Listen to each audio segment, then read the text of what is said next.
Believe it or not, it's the Nine of Swords. You're going to ask why? Because the Nine of Swords is actually the death card, but when it's an orgasm, we die as an I to become part of a we. And I think the French call it le petit mort, the little death. And so the ultimate orgasm, yes, the Ace of Batons can be that, or the Nine of Cups can be that too. But the ultimate orgasm is the Nine of Swords. And if I can digress, as an astrologer, I decided to do some research on what people's orgasms were like. And so I got some of my regular clients and I said, are you up for this exploration? And in astrology, I was using midpoints to try and see what each individual's orgasm was like. And I had, 5 guinea pigs. And we had a whale of a time because I said to one woman, I said, I think your orgasms are really noisy. I said, it's like, you're shouting and you're thrashing and you're screaming. And she just looked at me and went, yeah, really. Yeah, three of batons, ace of batons. Whereas obviously some people were more sedate and they were more into the more dreamy side of orgasm. So yeah, I have explored with people personally how they experience orgasm, and not everybody's is the same. So the card won't, it's not one card that answers that, because these ladies with just astrological exploration helped me understand that, yeah, they're all, it's an orgasm, but we're all experiencing it differently. So you'd have different cards. And of course, the card you don't want to see is the devil card, because that's guilt. That's guilt about letting go. It's guilt. Oh, if I don't actually show that I have the orgasm. But the ultimate orgasm has to be the Nine of Swords.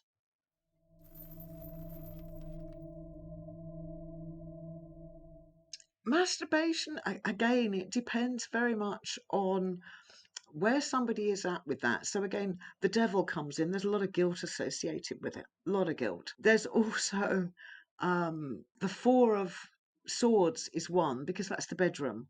And if it's the Four of Swords with something that represents it's just you, then it would be masturbation.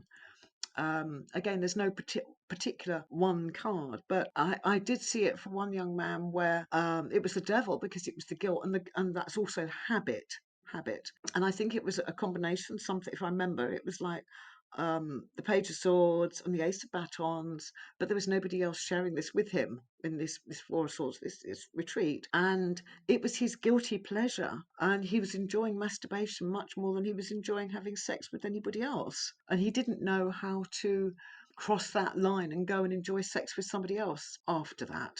The Chariot card represents as a physical thing. It represents cars, vehicles. I have seen the Chariot actually represent a sex toy, which sounds kind of crazy, but you're using a vehicle for this orgasm.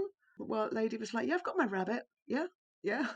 So, so you have to read the cards according to what's there and how it is in that moment. And as I said, some people enjoy orgasm just for release. They just need it. Some people do it as a kind of guilty habit. They're a bit more obsessed with the whole thing.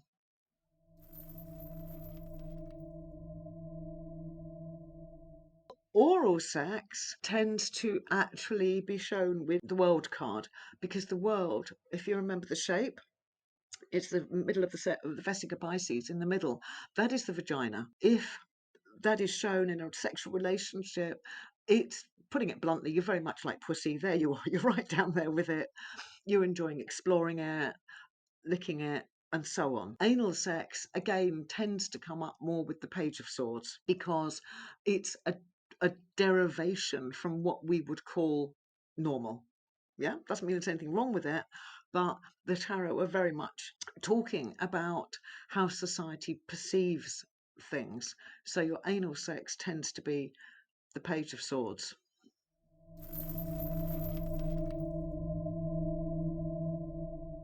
I don't know if I've actually got any experience of having a client who's admitted to that one. So I would take a hunch that it would be something like the Nine of Cups, because there's a group. And then you would have Ace of Batons or Three of Batons, because they're having sex. You might also have the Page of Swords, and because again, people are not necessarily being who they say they are in that situation. If we're talking about the negative side of that, if we're talking about rape, that's something very, very different, very different. You've got a sinister quality in that. You've got lurking, and you might even have the high priestess, because the person wouldn't necessarily know they're rapist. You've got nasty stuff going on. I know this is a diversion because there's nothing wrong with an orgy if everybody's in agreement, but I have seen readings where people have what I would call not nice sexual perversions. So they're actually unpleasant for whoever is experiencing them.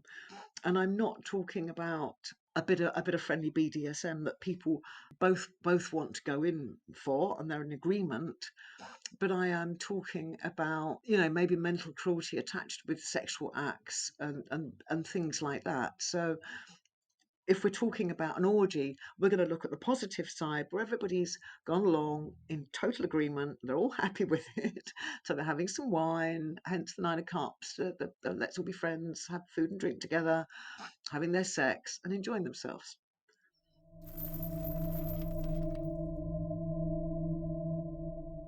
One of the first cards you'd have there is the Devil card, because they've got the chains. So you've got this idea of bondage. Again, I'm sorry to keep bringing him up, but it's the Page of Swords, because you've got the dressing up. You might even have the Eight of Swords, because if you remember Waite's picture where she's bound up, and so you've actually got ideas of enclosure. Again, if it's all done in a very friendly and agreeable manner, that's fine. If it isn't, you would have something like, say, that the Six of Coins reversed, because that's where somebody's taken advantage and it's not fair. You're not giving and receiving equally. So you would also, if you're talking master and mistress, of course, you've got the Three of Coins.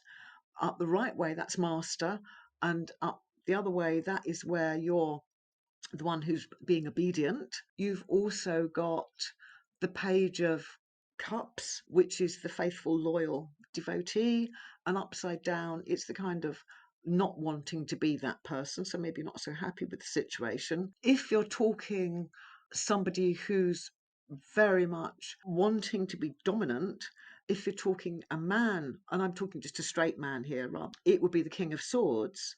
And if you're talking female, then it's the Queen of Swords. I'm smiling because I've just remembered a client of mine, very lovely lady, and she was a dominatrix, made a lot of good money at it, but she never had sex. But what she did, because I said, "What's this kind of sexual relationship that you're having?" I said, "You're ordering somebody around and demanding that they satisfy your needs, but there doesn't seem to be any sex." She'd phone this guy and say, "Go to that jeweler's and buy me that diamond bracelet now." And that's what this guy would do. That's how he got his sexual kicks, was actually by obeying her and bringing her these very expensive gifts. So I don't think actual money changed hands, but it's thousands of pounds we're talking. She was actually the Queen of Swords, but it was fascinating hearing her. I mean, I don't come across that many people like that. It was very interesting because I could learn what the cards meant by looking in relation to her. So when you're talking dominatrix,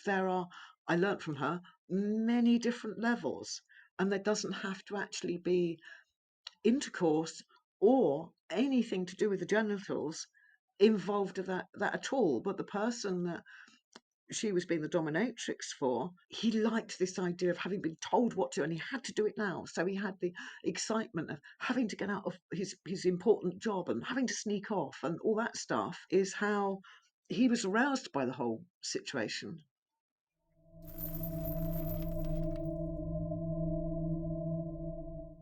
If you're talking about taboo things, again, you've got to look at the devil and guilt. People sometimes don't have guilt. Now, this is going off from fetishes, because I must admit I haven't seen that many people with fetishes to put an absolute ideal on that. But if you want to talk about a more negative side of sexual aberration, when the devil card is upside down and I start to see nasty things like pain being inflicted and things like that, those people are dangerous because they have no remorse. They have no sense of what is right and what is wrong. With all of these things, getting your jollies however you're in agreement with is absolutely fine. As soon as you're coerced or bullied it's not fine. The sexual aberration, again, it depends on what somebody likes and enjoys, and where they're at with the whole. If somebody's fetish is food, in other words, having cream squirted all over them, and things like that, you might even start to get quite nice cards like the Four of Cups, which is kind of family, Four of Batons, and you've got this implication that food is involved in sex. Again, it would depend on what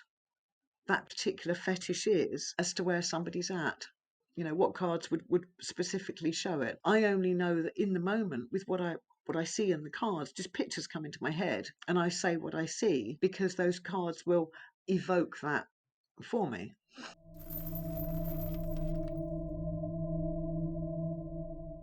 The friends with benefits, the friend is the Six of Batons, and then there's usually a sexual card alongside it.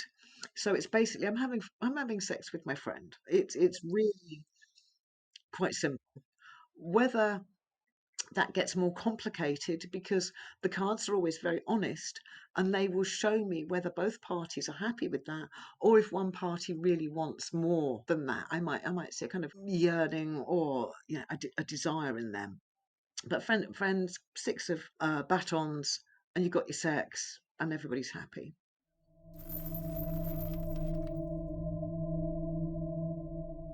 I must admit, I haven't particularly seen that one, but again, I would go along with. So you'd have something like the Six of Batons, which would be friendships, because they'd all be friends with each other. You'd also have the Six of Coins, because that's a mutual exchange. I give, you take, it's equal. So you'd have some kind of combination like that. I should mention also that maybe I've just seen more women saying this than men. Many a woman has had an affair that has saved her relationship. And I'm saying that because the woman is actually in love with her husband, absolutely adores him, but he's rubbish at sex. And I remember one woman said, well, he's just like a goat. He just gets on, gets off, and that's it. And so for 20 odd years, she'd been having an affair with a guy who was also married, and his wife wasn't particularly good at sex. And so they were having the sexual relationship. They didn't want to split their marriages up. They weren't in love, but they were having the sexual relationship to maintain their marriages. Happens more often than you would think, because if they find that something is unsatisfactory with the person they've chosen to marry, to have that sexual need satisfied elsewhere means that they don't become wholly dissatisfied and break up a very loving relationship. And so that's also friends with benefits. There's a lot of it happens when people are married.